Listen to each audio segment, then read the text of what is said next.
Baik, Bursa Malaysia ditutup tinggi bagi hari kedua berturut-turut pada Khamis selepas tegangan yang agak lengang tapi tidak menentukan di tengah-tengah prestasi pasaran serantau yang dilihat bercampur-campur apabila para pelabur terus kekal berhati-hati dengan peningkatan kemerowapan pasaran pada ketika ini. Dan juga setakat 5 petang semalam kita melihat petunjuk pasaran FTSE Bursa Malaysia FBM KLCI naik sedikit sebanyak 1.09 mata kepada 1,598.97 mata.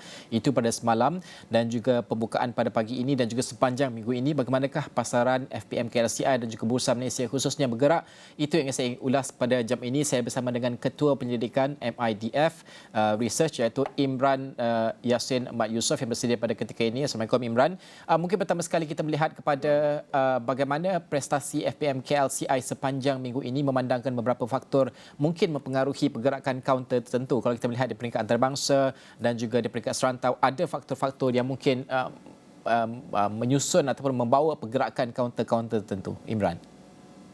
Uh, Sebagai permulaan, prestasi FBM Malaysia bermula agak lemah pada awal minggu ini, tetapi kembali pulih.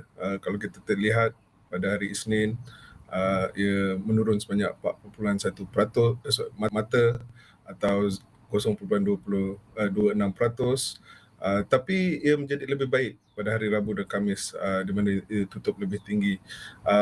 Jadi kalau kita tengok daripada segi minggu ini, FBM KLCI tutup pada kadar lebih tinggi, sebanyak 0.48% atau 7.71 mata.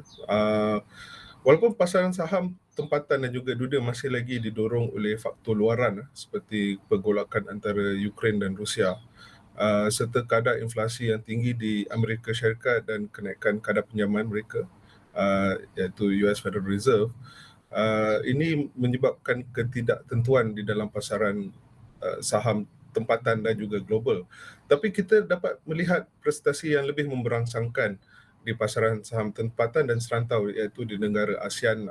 Jadi kalau kita bandingkan saham prestasi saham di Malaysia dan juga di serantau Asia, ia lebih baik daripada di Eropah ataupun di Amerika Syarikat.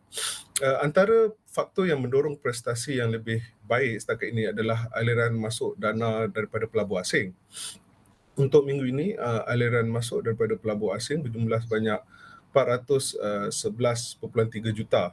Dan untuk tahun ini je, pasaran saham tempatan telah melihat sebanyak 6 bilion ringgit aliran masuk daripada pelabur asing.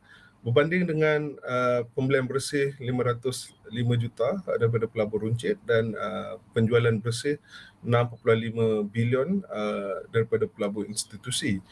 Jadi ini disebabkan keadaan yang lebih tenang, boleh dicakapkan lebih tenang di pasaran saham serantau termasuk Malaysia berbandingkan di Eropah, di mana mereka masih lagi didorong oleh penggolakan di Ukraine dan Rusia, dan di Amerika Syarikat di mana kadar inflasi yang begitu tinggi.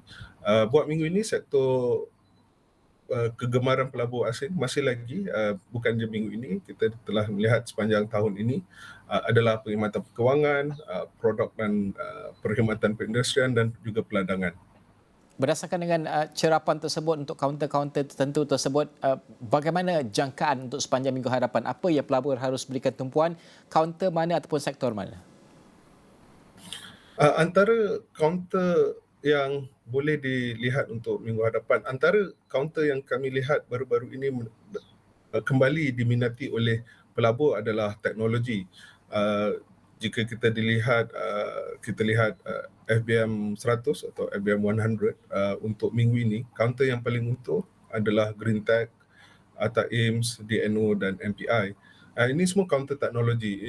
Ini tidak mengheranlah kerana kami dapat melihat pembaharuan minat kepada teknologi, kaunter teknologi ini, kerana penilaian yang rendah daripada pengambilan untung pada awal tahun ini. Jika dilihat daripada segi indeks sektor, BM KL Technology Index, ia meningkat sebanyak 7.44% untuk minggu ini. Jadi kami berpendapat bahawa ia akan kekal untuk minggu hadapan, di mana teknologi ni mereka masih lagi akan mendapat minat dan juga disebabkan demand yang tinggi oleh produk-produk mereka. Antara kaunter yang mungkin yang perlu berhati-hati adalah kaunter peladangan dan juga kaunter minyak dan gas. Walaupun harga yang begitu tinggi, kami telah melihat banyak pelabur pergi kepada kaunter-kaunter ini. Walaupun kami masih lagi positif kepada sektor ini, tapi pelabur perlu berhati-hati. Ya.